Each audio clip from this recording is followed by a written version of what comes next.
Rakhine corridor শুরুতে বলা হয়েছিল এটি একটি মানবিক করিডোর, উত্তর রাখাইনের লাখো মানুষের কাছে ত্রাণ পৌঁছানোর পথ।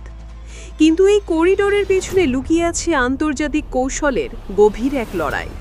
চীন, ভারত, যুক্তরাষ্ট্র সবাই চাইছে রাখাইন নিয়ন্ত্রণে নিতে, যার প্রভাব ছড়িয়ে পড়বে বঙ্গোপসাগর পর্যন্ত।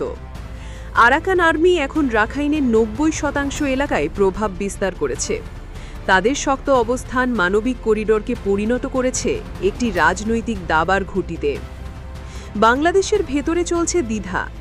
নোবেলজয়ী ডক্টর ইউনূসের অন্তর্বর্তী সরকার আন্তর্জাতিক চাপের মুখে করিডোরে আগ্রহ দেখালেও সেনাবাহিনী এটিকে বলছে রক্তাক্ত করিডোর।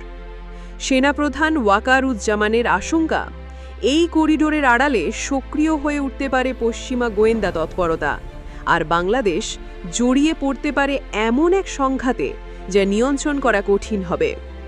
চীন এই করিডোরকে সরাসরি হুমকি হিসেবে দেখছে, কারণ তারা কিয়াকফিউ বন্দরের মাধ্যমে নিজেদের করিডোর গড়ে তুলেছে, যা মালাক্কা প্রণালী বাইপাস করে। পশ্চিমা হস্তক্ষেপ মানেই চীনের স্বার্থে আঘাত। এদিকে ভারত এখনও প্রকাশ্যে কিছু না বললেও তারা কালাদান প্রকল্প এবং উত্তর পূর্বাঞ্চলের নিরাপত্তা নিয়ে উদ্বিগ্ন। জেনারেল ওয়াকারের দৃষ্টিভঙ্গিকে গুরুত্ব দিয়ে দেখছে দিল্লি। এর সঙ্গে ভারতের নীরব যোগাযোগ প্রমাণ করে দিল্লির কৌশল নীরব কিন্তু তীক্ষ্ণ। এই করিডোর এখন শুধু একটি রুট নয়, বরং এটি হয়ে উঠেছে একটি কৌশলগত পরীক্ষা। বাংলাদেশ কি নিজের সিদ্ধান্তে এগোবে, নাকি পরিণত হবে বড় শক্তিগুলোর মোহরায়? শেষ প্রশ্নটা তাই সবচেয়ে গুরুত্বপূর্ণ। কে নিয়ন্ত্রণ করবে ভারত মহাসাগরে প্রবেশপথ? কার ছায়ায় থাকবে রাখাইনের বন্দরগুলো? আর কে চালাবে এই করিডোরের শেষ দিক নির্দেশ? এই লড়াই এখনো শুরু মাত্র।